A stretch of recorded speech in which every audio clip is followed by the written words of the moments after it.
नौमी तिथि के सवेरे ब्रह्म बेला में, अष्टमी में तो रात्रि में ठाकुर जी प्रकट हुए, तो उत्सव जो वो है नौमी में मना। इसलिए हमारे आप जाइए वृंदावन में, आज जगह जगह स्थान स्थान में नंदोत्सव बन रहा है। लोग खूब धूमधाम से नंदोत्सव मनाते हैं। और आप लोग जब विचार करिए कि हम लोग तो कथा में नंदोत्सव मनाते हैं, इतना आनंद आता है, और जहां साक्षात परमानंद वह ब्रह्म प्रकट हुए होंगे, वहां कितना आनंद प्रकट हुआ होगा। श्री सुखदेव जी ने 18 श्लोकों में उस आनंद का वर्णन किया है। और वो 18 श्लोक क्या है? बोले श्रीमद् भागवत के जो 18,000 श्लोक हैं, उन 18,000 श्लोकों का सार, उनका रस इन नंद महोत्सव के 18 श्लोकों में मिला के रख दिया। अथवा श्रीमद् भगवत गीता में 18 अध्याय हैं, तो श्रीमद् भगवत गीता के 18 अध्यायों का निचोड़ इनमें है। हमारे पुराणों की संख्या कितनी है? 18। तो मानो 18 पुराणों का सार, उनका रस नंदोत्सव के इन 18 श्लोकों में जो है सुखदेव जी ने रख दिया है। बहुत महत्व के 18 पुराण हैं, 18 उप पुराण हैं और 18 औप पुराण हैं। सबकी संख्या 18 है।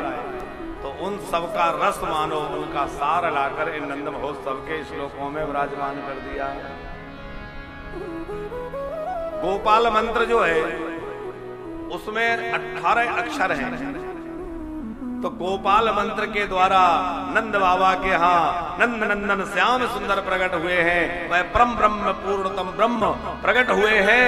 तो मानो उसी आनंद को जो है 18 श्लोकों में इसीलिए कहा है, क्योंकि अष्टादश अक्षर के मंत्र को ही नंद बाबा ने जपा, गोपाल मंत्र को जपा, और उस गोपाल मंत्र के प्रभाव से ठाकुर जी प्रकट हुए। तो फिर सुखदेव जी ने भी 18 श्लोकों में बड़ी सुंदर जो है उस महिमा को गाया है कि नंदस्तु आत्मज ओ तो पन्ने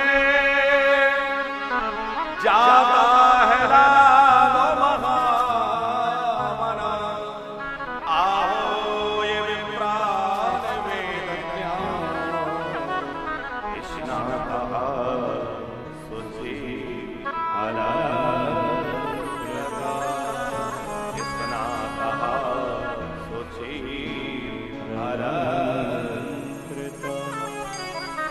शास्त्री जी भगवान के गर्ग संहिता के अनुसार 6 प्रकार से अवतार होते हैं। कहीं कहीं 4 प्रकार का भी वर्णन है। और गर्ग संहिता में महर्षि गर्गाचार्य जी 6 प्रकार से भगवान के अवतार की चर्चा कर रहे हैं। कैसे? बोले एक है अंशांश अवतार, एक है अंश अवतार, एक है आवेश अवतार, कला अवतार, पूर्ण अवतार और परिपूर्णतम अपराध, परिपूर्णतम अवतार। तो इस प्रकार से भगवान के 6 प्रकार के अवतार गर्ग संहिता में कहे गए हैं। उसमें श्री कृष्ण क्या है? इन 6 में से कौन से हैं? बोले जो परिपूर्णतम हैं वही श्री कृष्ण हैं।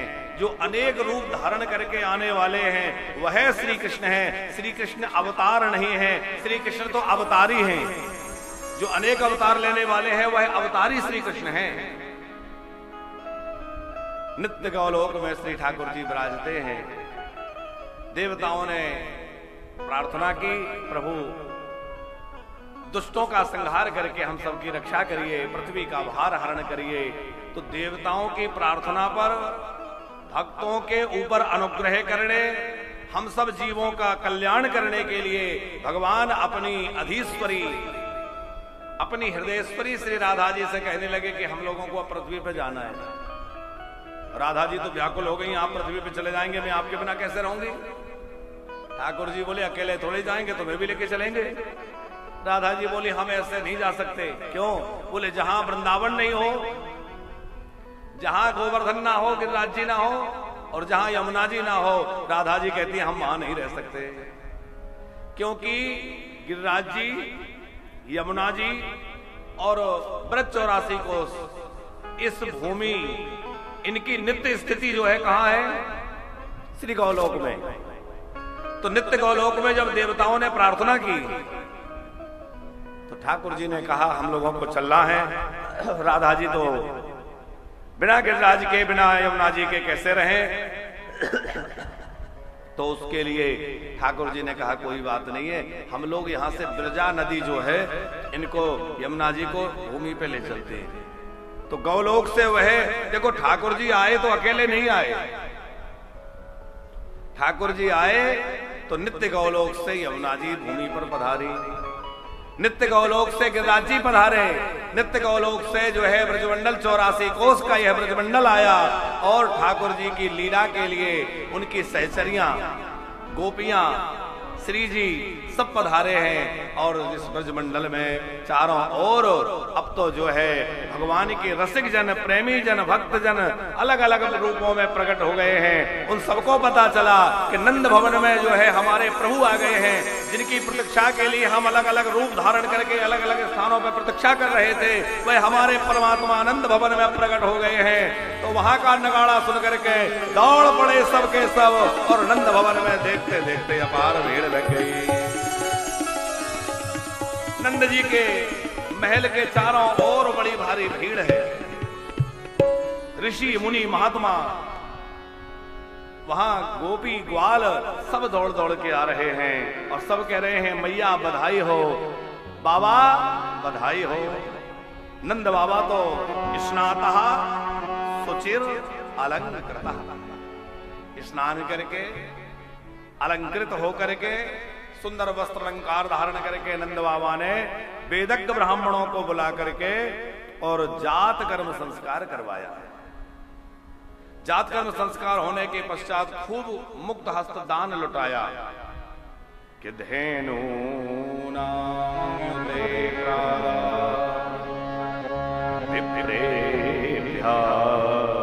समलंकृते सुध्यन्ति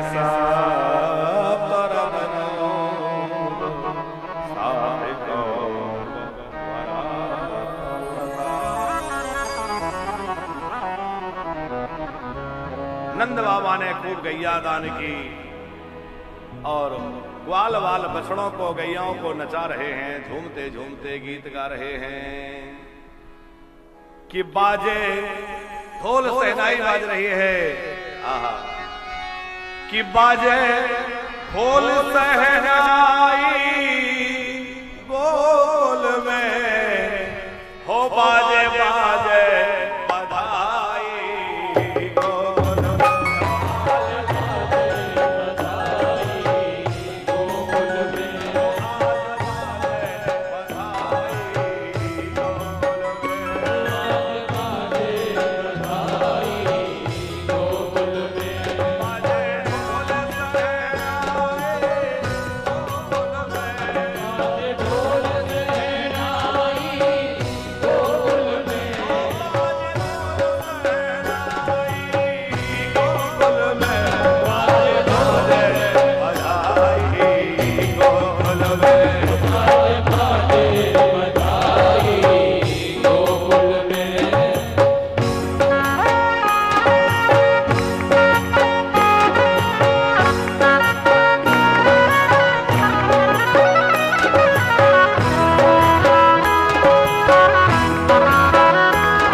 असिंचन्तो विलम्बन्तो नवनीते सुखदेव जी बड़ी मंगलमयी कथा सुना रहे हैं। राजन, गोप गोपीगण एक दूसरे पर दूध दही उड़ेल रहे हैं, माखन के गोले चलाए जा रहे हैं। बड़ा दिव्य उत्सव प्रकट हो गया और नंद बाबा मुक्त हस्त लुटा रहे हैं, पर समृद्धि कम नहीं हो रही, क्योंकि समृद्धि ऐश्वरी की देवी भगवती रमा देवी वहां पहले ही आके बैठ गई हैं।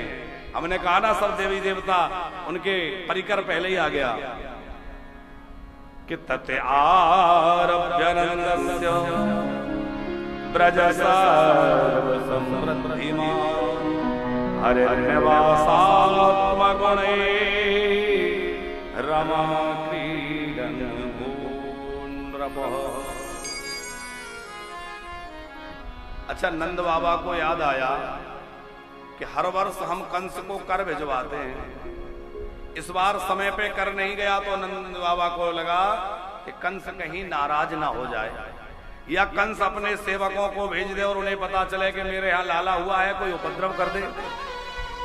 तो सोचा कि यहाँ उत्सव चल ही रहा है, सब लोग मिलजुल के आनंद ले रहे हैं, मैं जो है कर पहुंचाने के लिए जाता हूं। ऐसा मन में विचार करके अपना दूध दही माखन कर के रूप में, टैक्स के रूप में लेकर के, और नंद बाबा ने क्या किया, छकड़ों में रख करके और मथुरा के लिए निकल पड़े। मथुरा में जाकर कंस को कर दिया, समाचार दिया मेरे यहां लाला हुआ है। अब कंस को क्या पता कि कौन सा लाला, कैसा लाला हुआ है, हुआ होगा।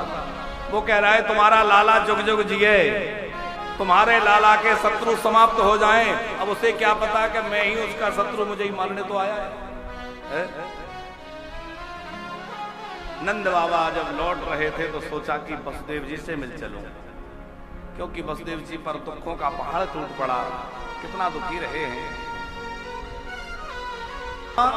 नंद बाबा है, हृदय गोकुल है, हृदय में जो प्रेम की रस की धारा है वही मानो यमुना नदी है। अब जब हृदय रूपी गोकुल में श्री कृष्ण रूपी परमात्मा प्रकट हो जाए तो जीव रूपी नंद को उस गोकुल को छोड़ करके देह रूपी मथुरा में नहीं जाना चाहिए। बात समझ में आ गई? मथुरा शरीर, हृदय गोकुल है, और हृदय रूपी गोकुल में जब श्री कृष्ण रूपी परमात्मा प्रकट हो गए तो जीवात्मा जो नंद रूप में है, उस नंद रूप जीवात्मा को हृदय को छोड़ करके शरीर रूप मथुरा में नहीं जाना चाहिए।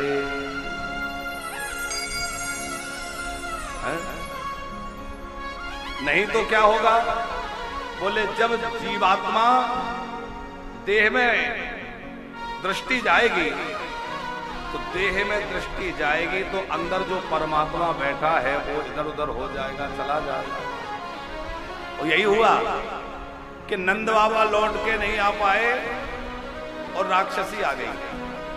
कौन सी राक्षसी है? पूतना। महाप्रभु वल्लभाचार्य जी ने पूतना को अविद्या कहा है, और जब भी यह जीवात्मा हृदय को छोड़ करके देह में दृष्टि लगाती है, माने हमारी दृष्टि जब देह में लग जाती है, हम लोग शरीर में लग जाते हैं, आत्मचिंतन छूट जाता है, तो क्या होता है? अविद्या आकर के घेर लेती है। जो देहाभिमानी लोग हैं वो शरीर को ही बहुत बड़ी उपलब्धि मानते हैं, ये शरीर में ही लगे रहते हैं, इसी को सजाने में, इसी की देखभाल में। उपलब्धि तो है ही, बड़े भाग्यमान स्तनु पावा सुर दुर्लभ। लेकिन भैया ये किस लिए? बोले भजन के लिए है, भोगों के लिए नहीं। केवल शरीर के सजाने में, शरीर को संभालने में, शरीर की देखभाल में लगे रहे तो क्या होगा? बोले शरीर तो आप चाहे जितनी देखभाल कर लो, एक दिन तो बुढ़ा होना है। कितना भी आप इसमें बादाम रोगन की मालिश करिए, कितना भी आप महंगे महंगे पेय पी लीजिए, लगा लीजिए, खा लीजिए, बड़ी विचित्र लोग हैं। अभी हम जब मिथिला कुंज में रहते थे तो शास्त्री जी एक सज्जन आए, बोले महाराज जी आप जो है ये कौन सा पानी पीते हैं? हमने कहा भाई कौन सा जो सब पीते हैं वो हम पीते हैं। अब हमारे यहाँ तो उस समय वहां कुछ व्यवस्था नहीं थी, अब यहाँ तो सब भगवत कृपा से, भक्तों के सहयोग से आरओ लग गया है, फिल्टर प्लांट लग गया है, तो यहाँ सब पानी आता है। वहां तो बाहर से पानी बुलवाते थे, तो हमने कहा इस तरह से बोतल का पानी आता है। अरे बोले आप ऐसे नहीं, साधारण पानी मत पिया करें। जाने कौन कौन पानियों के नाम बताए, उन्होंने मोबाइल में फोटो दिखाए, बोले ये ब्लैक वाटर है, ये फलाना वाटर है, तो ये 1500 रुपए लीटर, ये 3000 रुपए लीटर, ये 6000 रुपए लीटर। हमने कहा हम आपको प्रणाम करें, 6000 रुपए लीटर पानी पीने वाले हम लिखते हैं हमको? अरे हम महात्मा लोग, वैसे भले बाबा जी रहिए पर है हमारा काम बाबा जी हो जैसे। हम लोग तो साधारण दाल रोटी खाने वाले भैया, ऐसे वाटर पीने वाले हम नहीं है। अच्छा, हमने उनसे पूछा कि भाई ये बताओ इतना महंगा पानी क्यों? पानी तो पानी है, ये भी फिल्टर पानी है, कोई तकलीफ नहीं, बीमारी नहीं, तो इतना महंगा पानी क्यों पिए? और हम तो नहीं पिए ठीक है, पर इतना लोग क्यों पीते हैं महंगा? तो वो बोले महाराज जी इतना महंगा पानी जो कोई पिएगा वो उतनी ज्यादा बढ़िया रहेगा, वो जल्दी बुढ़ा नहीं होगा। तो उसने कई लोगों के उदाहरण दिए, वो अमुक जी हैं वो इतना वो पीते हैं, तो वो अंबानी जी के यहाँ का उदाहरण तो सब लोग जानते ही हैं। नीता अंबानी जी के खान पान की चर्चा प्राया सोशल मीडिया में बनी रहती है, तमाम लोगों के उसने उदाहरण दिए। तो उन महाशय को हमने कहा तो ज्यादा कुछ नहीं, पर मन में हंसी लगी कि वो 6000 रुपए लीटर का नहीं, 60,000 रुपए लीटर का पानी भी पी लें, आखिर बुढ़ा तो होना पड़ेगा और मरना भी पड़ेगा। मरना पड़ेगा कि नहीं? बचेगा कोई? अरे चाहे जो कर लो, बुढ़े भी हो जाओगे, मर भी जाओगे, इसलिए इस देह को ही पुष्ट करने में मत लगे रहो, बल्कि इस देह से उस अविनाशी तत्व को प्राप्त करने के साधन में लग जाओ। इस विनाशी शरीर से अविनाशी को कैसे पाया जाए? शरीर भले ही विनाशी है, पर इससे अविनाशी को पाया जा सकता है। इसलिए भैया ऐसा साधन करें कि अविनाशी परमात्मा हमें प्राप्त हो जाए। गोस्वामी तुलसीदास जी ने जो उपमाएं दी है मानस में, बड़ी अद्भुत है समय लाल जी। तो एक बड़ी अच्छी चौपाई रामायण की हमें लगती है। गोस्वामी जी कहते हैं सेवा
सीताराम जी की कैसे सेवा करते हैं, तो वहां गोस्वामी जी ने उपमा दी, जिमि अविवेकी पुरुष शरीर ही, जैसे अविवेकी व्यक्ति अपने शरीर की साज श्रृंगार संभालने में लगा रहता है, वैसे ही श्री लखनलाल जी सीताराम जी की सेवा में लगे रहते हैं। तो जिसकी बुद्धि देह में अटक गई है। अच्छा, असुरों में और मुनियों में क्या अंतर है? बोले असुर जो है वो देहाभिमानी होते हैं। असुर उनकी शरीर आप देखिए बड़े भारी होते हैं और देह का अभिमान लिए डोलते हैं। तो जो देह में बुद्धि लगी है वह देहाभिमानी है, और जिसकी आत्मा में बुद्धि लग गई है और आत्म में आत्मदर्शन दर्शन जैसे होने लगा है, वह संत है, वह महापुरुष है।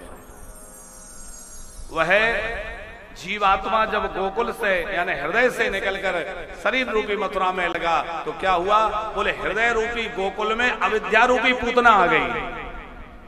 अविद्या रूपी पूतना जब हृदय रूपी गोकुल में आई तो उसने सबसे पहले किसको हटाना चाहा?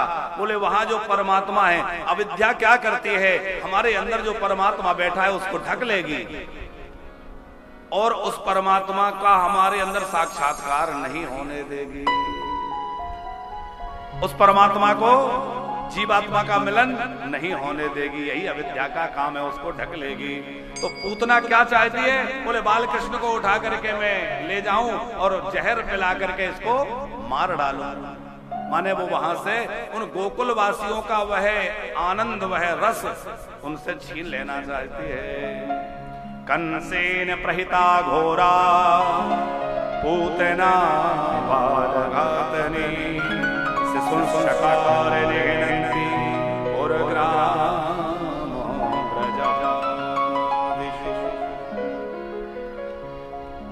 पूतना कौन सी तिथि में आई? चतुर्दशी में। अष्टमी में लाला प्रकट भये, नवमी में नंद महोत्सव मना, द्वादशी में भोले बाबा दर्शन करने को पधारे बाल रूप का, और द्वादशी के बाद चतुर्दशी में पूतना आई। अविद्या भी 14 जगह रहती है। कहां कहां? 5 कर्मेंद्री, 5 ज्ञानेंद्री, मन, बुद्धि, चित्त और अहंकार। इस तरह से मिलाकर इन सबकी संख्या होती है 14। इन 14 स्थानों पर अविद्या आकर के बैठ जाती है, पूतना आकर के बैठ जाती है। इसलिए वो चतुर्दशी में ही आई है। यशोदा मैया को बधाई देने का नाटक करने लगी, मैया बधाई हो, मैया बधाई हो। अब यशोदा जी देख रही है ये कौन आ गई, बातें बनाने लगी। ब्राह्मणी हूं, मथुरा से आई हूं आपके बालक को आशीर्वाद देने के लिए। यशोदा जी बहुत भोली हैं। यशोदा का मतलब है यशः ददाति इति यशोदा, जो सबको यश प्रदान करे वो यशोदा है। और नंद का मतलब क्या है? नंद्यति सर्वजनान सानंदा, जो सबको आनंद लुटाए, सबको आनंद दे, वह नंद है। तो यशोदा जी तो सबको यश देने वाली हैं। बोली देखो ऐसा है, आप सबों के आशीर्वाद से तो लाला हुआ है, देखो पालने में है, जाके आशीर्वाद दे आओ। मैया दूसरी गोपियों के सत्कार में लग गई। पूतना ने बालक को उठा के गोद में लिया, और कन्हैया ने जब पूतना को आते देखा तो आंख बंद कर ली। आंख क्यों बंद करी वो आपने खूब सुनाई है, कई बार हम लोगों ने चर्चा खूब बृहद की है, कई कारण संतों ने बतलाए हैं। पूतना ने जैसे ही लाला को गोद में लिया तो पूतना को बड़ा सुख मिला, क्योंकि ब्रह्म संबंध हो रहा है, खूब आनंद मिला। और उसके बाद पूतना जो है अपना पयोधर निकाल करके, और जैसे ही मैया यशोदा जो है सखियों में लगी है, पूतना ने अपना पयोधर निकाला और यशोदा नंदन के लाला के मुख में दे दिया। कन्हैया जो है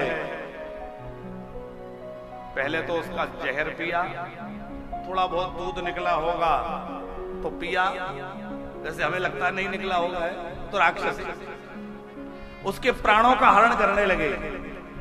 और प्राणों का आकर्षण जब ठाकुर जी ने प्रारंभ किया तो भगवान सबके प्राणपति हैं, सोचा कि अब इसके प्राणों को मैं अपने में समाहित कर लेता हूं।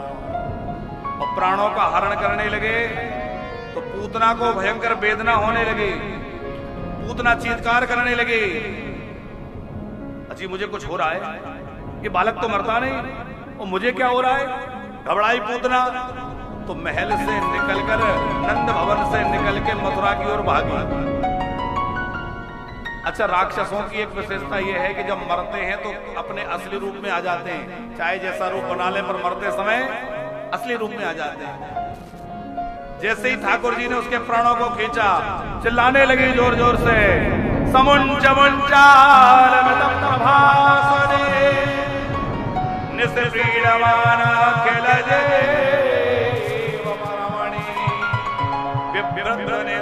चरणौ भुजौ प्रश्रविन्गात्रा क्षिपति रुरोधः। अरे लाला छोड़, अरे लाला छोड़, बार बार कह रही थी। अब कन्हैया अभी केवल 6 दिन के और छोटे से लाला धीरे से बोल पड़े, मासी जी हम जल्दी किसी को पकड़ते नहीं हैं, और एक बार जिसको पकड़ लेते हैं फिर बीच में नहीं छोड़ते, फिर तो ठिकाने पे लगा के ही छोड़ते हैं। अब तो तुम्हें ठिकाने लगा कर ही छोड़ेंगे, रास्ते में नहीं छोड़ेंगे। ठाकुर जी ने पूतना के प्राणों का हरण किया। अच्छा, 2 बार कहा छोड़ छोड़, माने यह लोक और परलोक दोनों से मुझे मुक्त कर दो। भगवान ने उसको मुक्त कर दिया, प्राणों का हरण किया। धड़ाम से पूतना गिरी, बड़ा भारी शब्द हुआ और के प्राण चले गए। बोली पूतना मर्दन भगवान की जय। ठाकुर जी ने पूतना का उद्धार किया। इतना भयंकर शब्द सब ब्रजवासी भागे। भाई क्या हुआ? देखा इतनी बड़ी राक्षसी ये कहां से आई? एक बोला आई तो ठीक, पर ये बताइए मरी कैसे? तीसरा बोला लगता है भाग रही होगी, ठोकर लग के गिरी। एक बोला क्यों रे, ठोकर लग के गिरती तो मुंह के बल गिरती, पर ये तो उल्टी गिरी। तो उल्टी कैसे गिरी? चौथा बोला भैया गिरी मरी वो सब छोड़, पहले ये देख रहे लाला इसको कैसे मिल गया, कन्हैया इसके साथ है। बोले पहले लाला को वहां से उतारो। तो जैसे तैसे कन्हैया को नीचे उतारा। मैया यशोदा तो बहुत भयभीत हो गई, मेरा लाला अभी बहुत छोटा है, इतनी भयंकर राक्षसी इसको हरण करके ले जा रही थी, कहीं ऐसा ना हो लाला डर गया हो, कुछ हो गया हो। तो मैया ने गोद में लेके लाला को दूध पिलाया, कन्हैया दूध पीने लग गए। अच्छा, बालक दूध पीने लगे, इसका मतलब स्वस्थ है, ठीक है। मैया को लगा कि नहीं ठीक है, पर मैया को लगा राक्षसी को छू गया है, इसका पवित्रीकरण होना चाहिए। तो जिसका नाम लेकर लोग पवित्र हो जाते हैं। समय लाल जी हमारे आचार्य जी पूजा कराते हैं, कहीं भी कोई भी विद्वान पूजा कराएं तो सबसे पहले आचमन होता है। तो आचमन में कौन से मंत्र बोले जाते हैं? वो कोई मंत्र नहीं, भगवान का नाम ही तो है। ओम केशवाय नमः, ओम माधवाय नमः। ओम अपने प्रयास से अपना पैसा खर्च करके, और वहां शमशान घाट है तो उसकी व्यवस्था ठीक ठाक नहीं होगी और सरकार से उतनी मदद मिली नहीं, तो आप अपने पैसे से खर्च करके 5 लाख रुपए लगभग लगा करके शमशान घाट को बढ़िया बनवा रहे हैं, और वहां मंदिर बनवा रहे हैं धर्मराज जी का, चित्रगुप्त जी का, और वहां इतनी सुंदर व्यवस्था लोगों के लिए करें। तो बहुत आपका परोपकारी जीवन है। यहाँ भी जब भी आप आते हैं तो खूब सेवाएं करते हैं। कल भी आपका भंडारा रहा और आने वाले कल में भी इनका भंडारा होना है, इनके द्वारा भंडारा कराया जाएगा। खूब सेवा करते हैं यहाँ भी और सब जगह। तो शास्त्री जी, हम आपसे निवेदन कर रहे थे कि ब्रजवासी के विषय में कह रहे थे कि जगत का गुरु कौन? बोले जगत गुरु ब्राह्मण, ब्राह्मण गुरु सन्यासी, सन्यासी गुरु अविनाशी, और अविनाशी गुरु वो कौन? तो बोले अविनाशी का गुरु ब्रजवासी है। जगत गुरु ब्राह्मण, ब्राह्मण गुरु सन्यासी, सन्यासी गुरु अविनाशी, और अविनाशी का गुरु ब्रजवासी। कैसे? बोले ऐसे कि ठाकुर जी को चलना, ठाकुर जी को बोलना, नाचना, बांसुरी बजाना आदि आदि कौन सिखा रहा है? बोले ब्रजवासी सिखा रहे हैं। इसलिए ब्रजवासी उन प्रभु के भी गुरु बन गए। धन्य है ये ब्रज, कैसा ये देश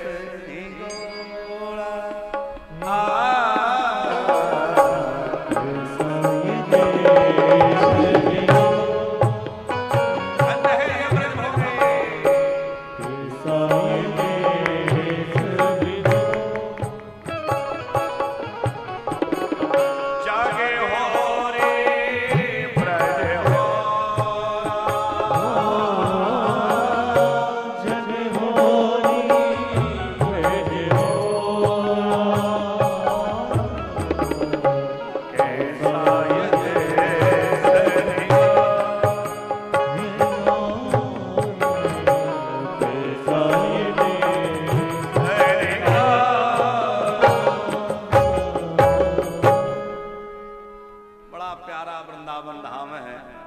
हमने आरंभ में कहा ना कि ये वृंदावन जो है ये नित्य गोलोक से ही ठाकुर जी लेकर आए इस ब्रजभूमि को, और इसमें रहने वाले भी ठाकुर जी के ही परिकर है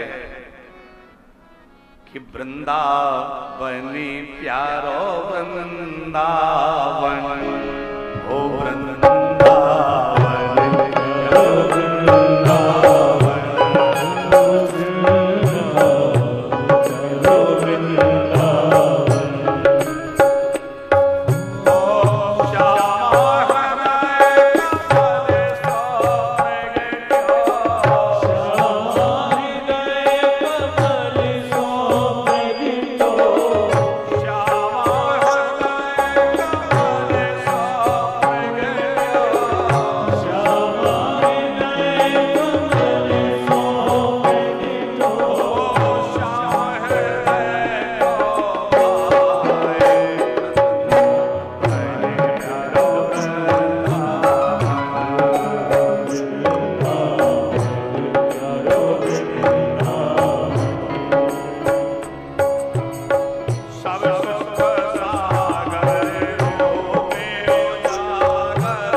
की